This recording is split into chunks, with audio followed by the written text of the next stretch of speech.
The fragmentation, I mean, you know, the problem is, I mean, I went to school for journalism, even though I've been able to work in, actually my first job was in PR, so hooray.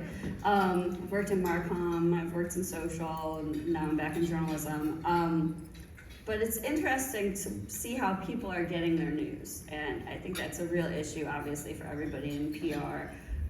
You know, it's harder to get your word out, and it's hard to get your word out to the people that matter most to you. And clients, well, you know, clients don't really understand that, right? They just want to be in the New York Times, which is great, ideally, but you know, and honestly, not everyone reads the New York Times from cover to cover, or you know, not digital, whatever. The New York Times puts out a lot of content, and not everybody's reading it. A lot of people are reading, you know, a Substack of somebody that left the Washington Post. Somebody else is watching a podcast from, who was the guy that was on CNN? Jim Acosta, very popular. So people are getting their news in a lot of different ways. You know, and journalism is bleeding jobs, but journalists also are migrating to these platforms where they can do it on their own and they can, you know, make money. I am curious to see over the next year or so if there is going to be a breaking point in terms of newsletters and that kind of stuff, because, you know, same thing with streaming, right? We're a TV family. We have every streaming possibility. It's embarrassing. But you know, it's like, are you going to subscribe to New York Times? Are you going to subscribe to Jim Acosta? Are you going to subscribe to this? Are you going to subscribe to this? Like, especially in this economic time, like people are reaching a breaking point. You know, you need to buy a gallon of gas, or are you going to subscribe to, you know, Emily so-and-so? You know, I don't know. So I'm very curious over the next year to see how that is going to work. But for now, it's a good thing. But there's a lot of new opportunities for journalists, which is a cool thing, and new opportunities for you guys to get the word out about what you're doing. So the thing is, agencies need to lead clients through this. You know, like I was saying, a lot of clients, they just want the big thing, but now the big thing is not always what's useful for them. You know, you might work with a partnership with an influencer. You know, say, I was talking to Hinda this week. You know, she works for the American Egg Board. You might work with an influencer that just makes omelets. You know, that's her Instagram or his Instagram. They make different omelets every day of the week, and they have 100,000 followers. Well, you know, what an opportunity would that be, right? For someone that represents eggs. So that's important. The other thing that I'm looking at is that we've seen a lot at PRNEWS when we look at our audience is the melding of marketing and comms. A lot of readers name themselves, you know, as CMOs when we do our readership surveys. That's greatly increased. And I think they want to learn more about PR so they can do their jobs better. And because earned media is fueling those AI search results, right? So, you know, what PR is what is going to build that foundation for that company or organization, but you know, you're gonna get marketing and you're gonna get the execs being like, hey, I heard about this, do it. But yeah, it's, if you work at an organization, well, you guys know, you guys are all agency owners, but I'm sure you work with marketing people in some aspects, and there's gonna be a lot of crossover where that goes in terms of content and all that business. So with the kind of oversaturation of newsletters and fragmentation and the shrinking of journalists and traditional media, influencer marketing type work, do you see, like, what are two components of the industry that we're all in do you see growing the most over the next couple of years? Let's see. I had a nice talk with Michael Lasky over at Davis & Gilbert yesterday. I asked a question at Phil Nardoni's speech about M&A. And, you know, we're seeing a lot of bad PR for M&A with the big guys, right? Omnicom, WPP, you know, they're fueling layoffs. They're like, oh, well, we're gonna grow and, make the shareholders happy, but we're gonna let go of 4,000 people. That's a lot of people, okay? So there's not a lot of good news there. However, Michael showed me a recent report, which I thought was really interesting, which I think is very interesting for you guys. Last year, 86% of M&A agencies earned revenues of 3 to 10 million. That's it, okay? The big guys earning 11 to 25 million and above, they're down 24%, okay? So as far as, sellability, M&A, valuation of agencies, smaller to mid-sized firms are a lot more approachable and exciting to people than the big ones, which is understandable. Also agencies I feel like that specialize in crisis and public affairs are definitely going to continue to grow and succeed because there is no quick end in sight for crisis in this country. And that reflects every industry. It's not just political. It's economic, it's developmental, it's manufacturing, it's healthcare, etc. So our friends in PR are going to continue to be busy, as I'm seeing, in that area. Did I answer that question right? I think you did. Thank you. So let's talk about agencies a bit. You went into that category with the research that you were just talking about that you learned from Michael Lasky. So I think we are seeing a lot of market shift and volatility. I don't think we are. We all are seeing it. We all know about it. Some market softening.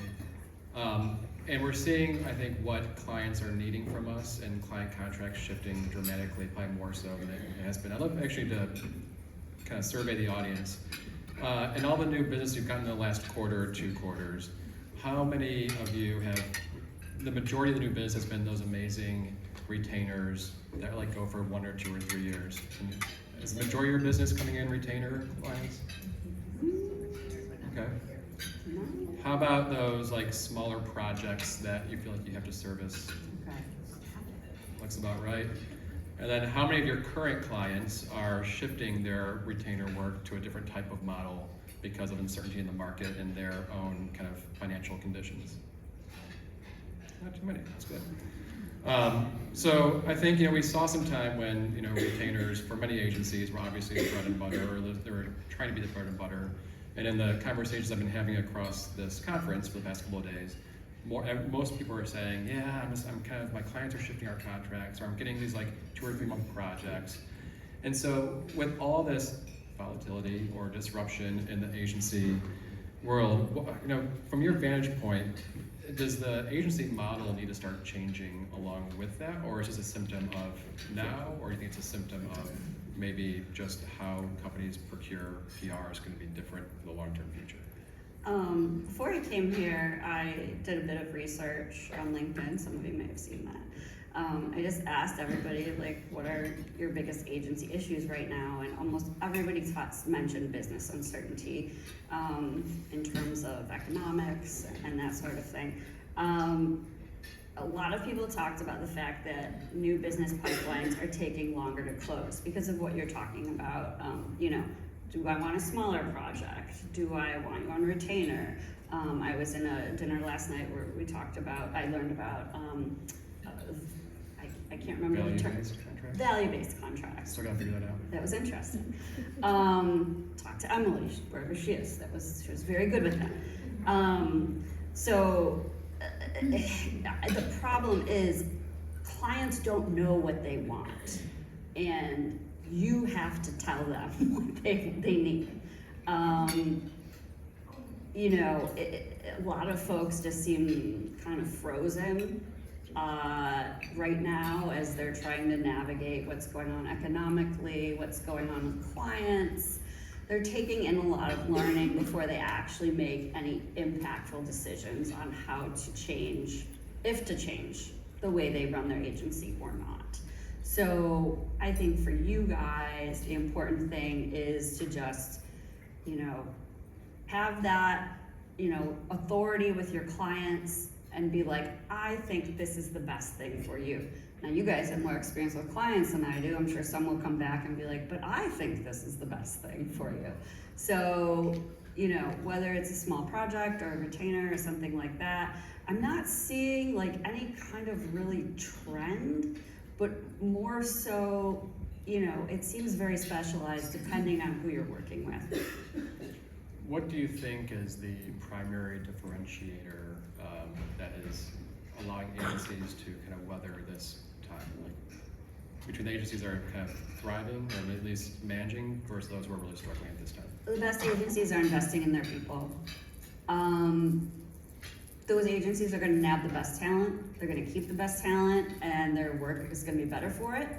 Like I said, you're seeing giant agencies doing M&A and dumping these amazingly talented employees. People are wary, and they are not going to want to work for an Omnicom agency. They're going to come and want to work for you, because you're not treating them as a number or a profit on a spreadsheet. You're treating them as someone who's going to make a difference in what you're doing. So that's a bonus for smaller agencies. These folks need jobs. There's a lot of them out there. Like I was saying, I learned a great amount last night at the dine around about how agencies are changing the state of work, and they're trying to do what's best, not just for the agency, but for employees as well. We talked about the 4-day work week. And someone asked, well, how do you do that? Someone has to always be there for a client. Well, someone mentioned you have a team A and you have a team B within the same client. That way someone is always covering every day of those 5 days, but they're getting, those people are getting a break. Now everyone's like, well, I asked the question, I said, oh, sorry. You're jamming more work into 4 days.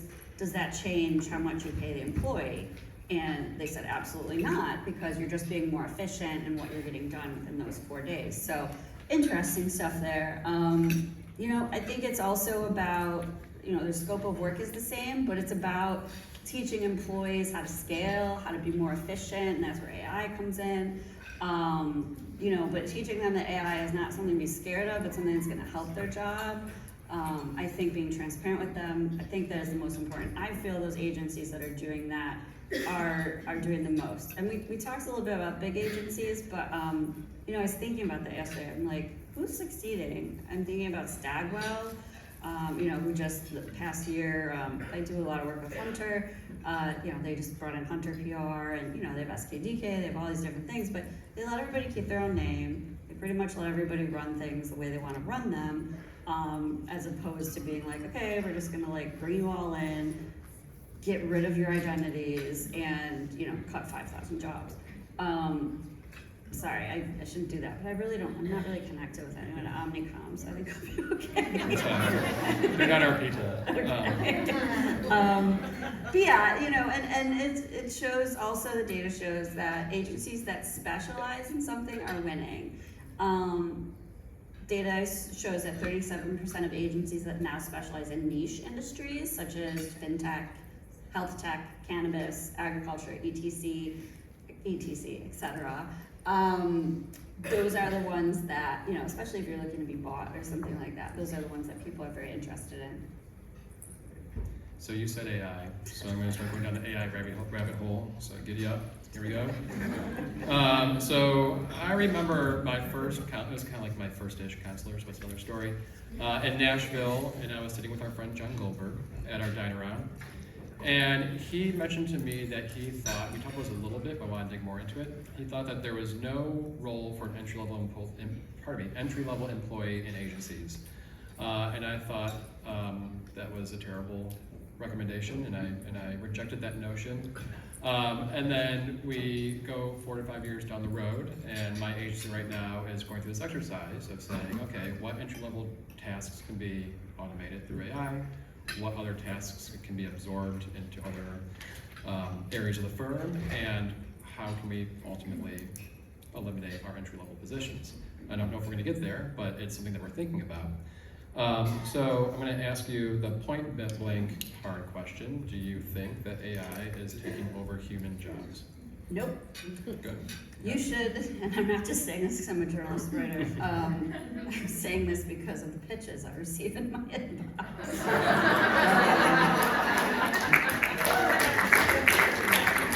I think companies are going to regret shedding thousands and thousands of jobs because of quality. And actually, we had a conversation before our talk today, talking about junior staffers. And I teach just like an online course for my alma mater, like on news writing and reporting, editing, that kind of stuff. People need to know how to write. And you need younger people because you need to know what's going on, okay? Especially if you deal with content creation, if you work in digital or social media. We had a conversation about a housewife that you liked, that was between us. Not that everybody here did. you know, but he was behind, and the housewife was canceled, and he did not know. So, but his staff, the junior staff, told him. You know, you don't want to be caught posting something cringe. You don't want to be behind the times. You know, you gotta have those people on staff to, you know, to do those things. I mean, culturally and socially, they're a big help. But, you know, I'm just gonna say, I receive a lot of releases. The past year, I was receiving a lot more releases, press releases that I knew were written with AI, because they all sound the same, okay? I have yet, they've come down a bit, but I have yet to receive a high quality release that I could see written by AI, okay? Yeah, it's a lot of jargon, and I don't understand what they're saying half the time. You know, but there are good aspects to AI, using it for measurement, monitoring, ideation, but a lot of it is I don't know, I still think it's very foggy. I'll tell you, every time I want to use AI for something that I need it for, it fails me. The other day, this is so simple, I was in a project management system. I wanted to just do a renumbering of a list, that's all. Could I do it? Just ask AI, can you just renumber this list in the correct order so I don't have to do it? No. You know, it's like, those are the things I need, you know, like just simple stuff. So, you know, if you can't trust AI with that, can you trust it with data and important written content? The other point I have in terms of AI, I think of AI as needing like literacy training, right? Much like media literacy. How can you tell what's real? So many people are asking AI for search results and facts for what they are, but they don't realize how LLMs are trained, right? And they aren't second guessing the results that they get. So, you know, you need that human element to double check facts where it is. You need to train your staff on how LLMs are actually trained, you know, to show them that they can't just take them, you know, for what they are. They have to, you know, look at things on a greater section, because a lot of sometimes, you know, if you have a staffer that's just like, I'm gonna use AI to write this press release, they might have a fact in there that's incorrect, gets sent to a journalist, and then it gets printed in a story. And, you know, the journalist gets called out or whatever, but then they're gonna go back to you and they're gonna say, hey, you know, the information I got wasn't right, and that looks bad for your company or client, and you know, there you go. So anyway, that's my spiel on AI. I will admit I do use it. I do not use it for writing. I use it for ideation. I use it for summarization of, you know, to come up with, you know, trends, things like that. But yeah, and as far as junior staffers, they're going to continue to be your AI engineers. Universities need to start thinking about including that in their course curriculum, and I think a lot of them are. But I think it's always a meld. I deal with a lot of students that can't write, and they're in college, and I don't know how they got there. But I think writing is the basis for all of communications, right? If you know how to write, you know how to talk to somebody. If you know how to write, you know how to strategize, put things together. So I think that's still important. So I want to ask two more questions and open up to the audience. After that, one more question on AI, because I feel like I just canceled out the rest of my questions based upon your feelings about AI. But one more question about it, and for the agency owners in the room, is that many of these agencies, I'm seeing it on many of your websites, are productizing AI and selling AI services, basically. What are your thoughts about agencies developing a product for AI? I cannot tell you the amount of pitches I've received regarding we are launching this AI product. I think I have a folder with hundreds of them in there from the past year and a half. And I'm sure it's very, it's a great idea, and I'm sure it does work to some extent. But the problem is, the pitches I receive, I don't understand what these platforms are doing. And if I don't understand what they're doing in a pitch, your clients aren't going to understand what they're doing. So it really needs to be simplified. But I'll be honest, like I was saying before, I've talked to a lot of people, not a lot of people, some people that own agencies, and they said, you know what, we're just standing back. So I'm like, oh, you guys aren't going to release like an AI platform? They're like, no. They're like, AI is changing every single day. We don't want to create something and then we're going to have to change it in another month. There's copyright law, copyright things going on. Like, the New York Times has won some things. They don't want to be thrown into AI. It's a very risky pool right now, and you really have to make sure that you have someone that knows what they're doing in terms of privacy, data privacy. A lot of people don't realize that anything you put in a ChatGPT or Claude or whatever, that's all, they own that then, okay? As a journalist, I used Otter for a long time, and then I went to a Journalist for AI seminar, and they said, Otter owns your data. Otter owns every interview that you give. And I was like, uh-oh.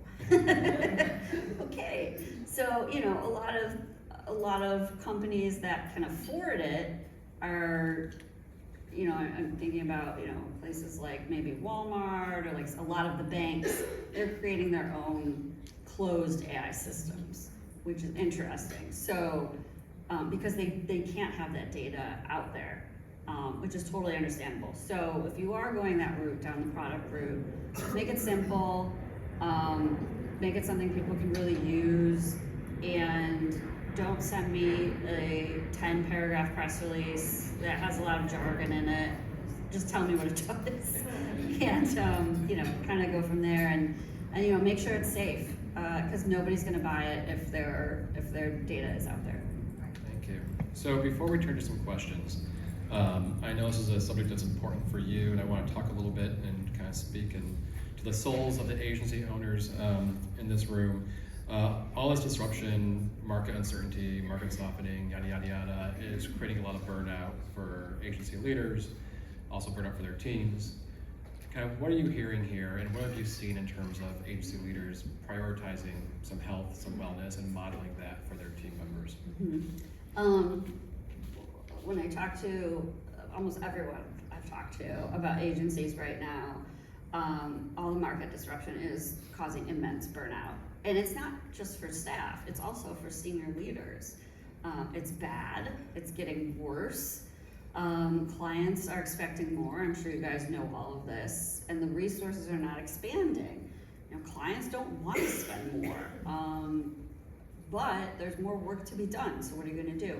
To me, I'm like, it's almost if PR agencies are feeling what media feels every day. I not only write stories, but I program newsletters, and I do social media videos, and I speak at conferences. It's a lot, and I like it. But it is, you only have so many hours in the day, and you only have so much capacity. So it's difficult. There is a better profit margin there. There's that because people need more things, clients need more things, but I've talked to a lot of leaders that are just kind of like hanging by a thread, like energy and mental health wise, and there are some agencies that do sabbaticals, which is cool. But also There's a session about that today. yeah, I think there was. But it's hard if you. I know every time I go on vacation, the 2 or 3 days before are hell on earth. Then you come back to hell. Yeah. Everything that you missed. It ruined the entire point of the vacation. Sandwich. It's like content, this and that, scheduling. Enjoy your trips home, everybody. Yes. And While you're here, enjoy it. Go to the pool after this. Or after the last session of the day. the postcard, please. But yeah, I mean, it's and employees are looking to leaders to, provide them with resources and outlets and things like the 4-day work week and things like that to, kind of help them out. I don't know what to say. I don't see the crisis mode of this country stopping anytime soon. But in a way, I guess you can look at what you do as a positive in that aspect because, as they were saying yesterday in the keynote, which I thought was wonderful, I think Dan said it, Dan? Yes. People need communications more than ever right now, so if you're really putting yourself into a piece of work that benefits somebody, at least you can look at that if you're feeling tired. So, I guess that's kind of where we're at right now. Sounds great. Thank you. What a great way to close and open it up to questions from the audience. Or are you too tired and burnt out to hold a microphone? Any questions from the audience? Nicole? Okay. Did we cover everything?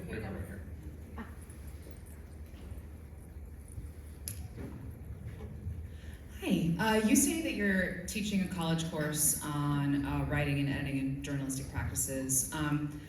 Is there anything different that you're doing right now to teach younger folks who have grown up with generative AI how to write? Like, is there anything that you have to think about differently? What are you doing to ensure that these kids who've grown up with these tools have this baseline level of functioning still? The university I work for has just and I took this semester off, but they've just released AI guidelines for students, and saying it's okay, but this is how it goes. I run all my students' papers through an AI. You can do that through a detector, and I feel bad because sometimes they're like, I didn't use it, and I do believe them, but AI says they did, so I don't know. Yes, I generally can tell. I don't know. I guess I'm old school. I'm feeling my age now, but the big things that I try to teach them are AP style, which a lot of AI platforms do have, but I feel like you trust yourself better than AI for that. So we do the fun AP quizzes, which I'm sure some of you did if you went to journalism or comm school. Learning that stuff I think is important. I just think teaching them basic news writing and reporting, it's just teaching people how to have a conversation. So I do encourage them if they're trying to think about topics to write about, because I do have some assignments where they have specific stories they have to do, or it's a remote class, so a lot of times they have to do a story about the place where the college is, which is in rural New York State. And a lot of these kids live in California, or they live in New York, or here or there. So, they don't know anything about this town. So they do go to AI and do research in that aspect. But as far as the writing, we really try to keep them off that. We say you can write a first draft and then put it into AI and see if there's anything you can improve upon, or editing wise, but we try to keep them off that just so they can think clearly and kind of summarize what they're writing about. But that may change, I don't know. I don't teach PR, unfortunately, so I don't know what they're doing in that aspect. But I don't know. I'm kind of a jerk. I keep it simple with those guys.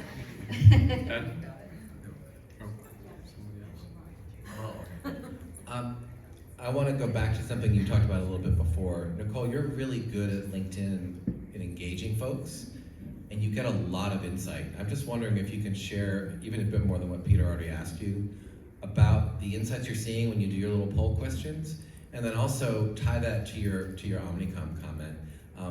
You, more than other outlets, really cover the whole industry, and I always learn about agencies I've never heard of when I read your columns, which is great. You're not just talking to Burson and Edelman, and that's wonderful.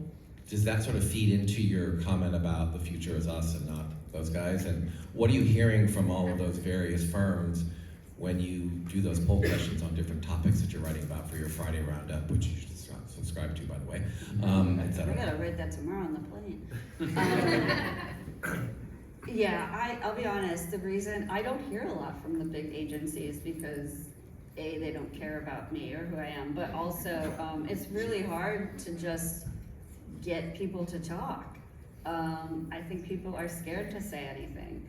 We do occasionally receive like DMs, not like comments in the public that will, kind of say how things are going. But, I do have a really good relationship with Margot Edelman over at Edelman. I did a really great interview with her at CES, and she's kind of like my guru when it comes to tech, PR, and what the company, like Edelman's very good at working with tech PR. And they kind of shape where the trends are going and those sorts of things. But I think smaller companies are just easier to work with, and maybe you guys have dealt with that with journalists. If any of you are still like in the weeds and doing, PR aside from management, I hear from them faster, and that's why they're gonna get coverage when somebody else isn't, from Golan or something like that, because I asked Golan for a comment and they're like, oh, well, I need like 4 days. I'm like, yeah, I don't have time for that. I like them, I like the work they're doing, but I can't get, and it's a lot of account executives, and they feel like they can't comment on the campaign, which I think is kind of a shame, because they're the ones managing the campaigns, and I feel like they should be able to comment on what's going on versus, like a senior executive or something like that. So, Yeah, just a heads up, we'll have time for one more question after Adams. I don't have a pitch, I have an idea for PR News, and it's at the 30,000 foot level. Believe it or not, we're 80 days away from July 4th, the 250th anniversary of the United States. And I believe communicators, public relations, publicists have played key roles in the health and growth of our democracy. Maybe the Constitution was our country's first press release. I like that. I love this quote, if I may share it. Without publicity, no good is permanent. Under the auspices of publicity, no evil can continue. That's from an English philosopher, Jeremy Bentham. So that's my idea for you as we're 80 days away from this amazing brand opportunity. I've gotten some pitches regarding 250, and I actually would like to do a story on it just to kind of, get the temperature and see what brands are into and things like that. I think it's interesting. So, there's another question, otherwise it's a great segue to my next question. One more question. Go ahead.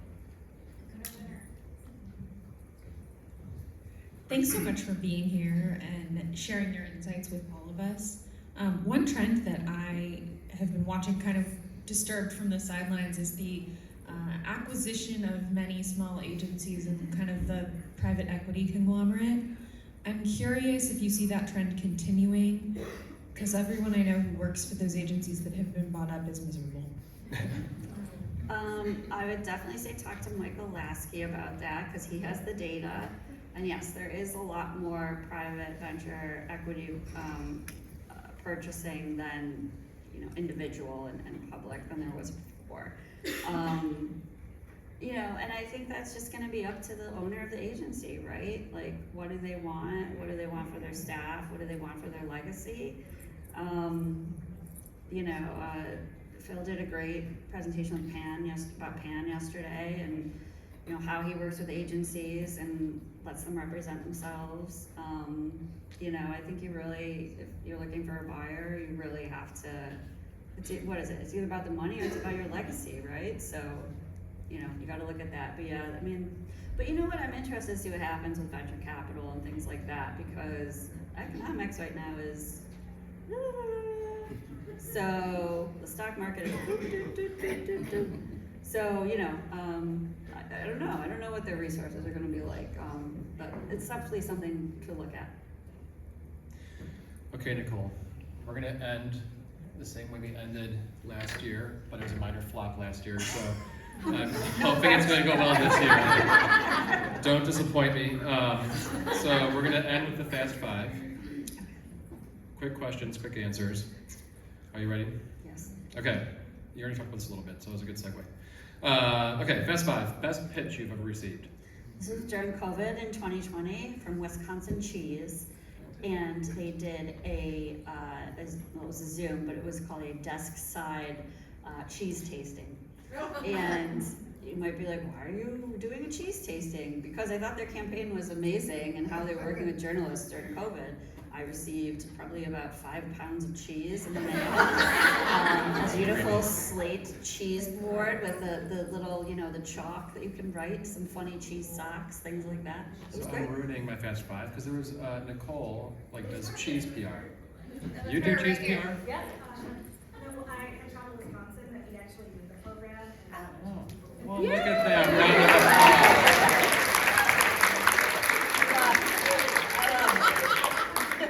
If you want a PR person, I think we had Suzanne, who was CMO at which I think is still CMO at the time. I think we had her on the LinkedIn to kind of just talk about the process, which was awesome. Yeah. okay, fast. Worst PR pitch. If you look at my LinkedIn, I have a header that says "Dear" in parentheses media contact. I don't remember who sent me that one, but they're probably banned from my inbox. Lately, the worst pitches I've received, someone signed me up for some sort of British horse show. I don't know how I got that. I've also gotten some for sex toys or gambling, based on reality Never TV works, stars. Yeah, it's like, I don't know. That could be somebody's best, you never know. Yeah. Okay, your binge-worthy recommendation. I was gonna say The Pit, but those episodes are really heavy, Yeah. so I'm gonna go with Love Story, the JFK Jr. and Carolyn Bissett story. I loved it. I really love Ryan Murphy docudrama series. He does a really good job, and the characters are uncanny. And I was in high school when that happened, so it was, just kind of took you back. Absolutely. Great soundtrack. The best soundtrack for any It show is. ever. Anyhow, I'm That's right. ruining my game. Okay, must read for this audience, and it can be a beach read. I don't want any leadership books. It can be. It's yours. Oh. It's yours to answer. To be honest, I don't read a lot I of hate leadership leadership books. books. I just don't. Oh my God. I can't do it. I'm currently reading The Alchemist for the second time. Oh, Not okay. really like a beach read, but the first time I read it was about 12 years ago, before I decided to move to New York City at 32. It's just kind of inspiring and kind of like a cheerleader allegory, I like to call it. I'm reading it again just because I feel like the swirling winds of change right now in life, and trying to decide, which way to go and what to do. So I highly recommend The Alchemist, and it's short. So. It's on my Goodreads listing then. Okay, so I'm going to do a take on a common drinking game, but I've re-scripted it for a broader audience. So we're going to play Marry, Date, Dump. And I am going to give you 3 well-known media moguls, and then you can tell me who you want to marry, date, or not. Oprah Winfrey, Anderson Cooper, Ariana Huffington. Oh, very good. Well, I would marry Anderson Cooper because, well, he was a Vanderbilt, but also he's just so cute. He lost all the And money, though. what? He Oh, lost all the money. Oh, he's doing just fine. yes. He doesn't have Vanderbilt money. I want Oprah money. But go ahead, sorry. These are your answers. But also, I'd have a really good seat for the Times Square ball drop, and he just seems very cute and nice. So, Okay, so you're gonna marry him. yes. What are you gonna dump and date? I'm gonna dump Oprah. I loved Oprah for so many years. I know, but she just seems like a lot. Like she needs a lot of attention. I don't think She looks so great right now. She does, but I'm just like. The GLP-1s, she's all about it. It's a whole thing. No, it's like, I don't know. She tell me to go on like GLP-1s, and I would just be like, I don't know, it's a lot. No, I love her. She's amazing. She's an inspiration, but it's too much. Okay, so you're gonna date Ariana Huffington. Yes, That's I nice. actually met Ariana the first year I lived in New York. I was working at what used to be AOL, and she was at Huffington Post, which was like a floor below us, and she was just in the kitchen, like getting a drink or something, and I was like, hello. And I asked her to take a selfie, but I still have it, and I don't regret it. I just think she's super interesting, and she was very kind, so. Awesome. Okay, one closing question. For our agency owners in the room, if you were to tell them, among everything that's going on right now, what's one thing they should start prioritizing tomorrow to build a scalable, sustainable agency. Or actually, not even tomorrow. Start talking about in your post-con after this session with Zach Montroy, thank you. So what is the one thing, the one takeaway? Start doing it immediately. Talent, people. Make sure you have good people that you're working with, processes and tools that they create that make things more efficient, specialization, showcase the work of the people that you are building your business for. I think that's really important, and I think they'll really appreciate it. I think employees want to feel like they're a part of something as well. And I think that's any industry, but I think PR, we can do that a little more easily. Everybody's close, so that's it. I liked it. Well, thank you so much.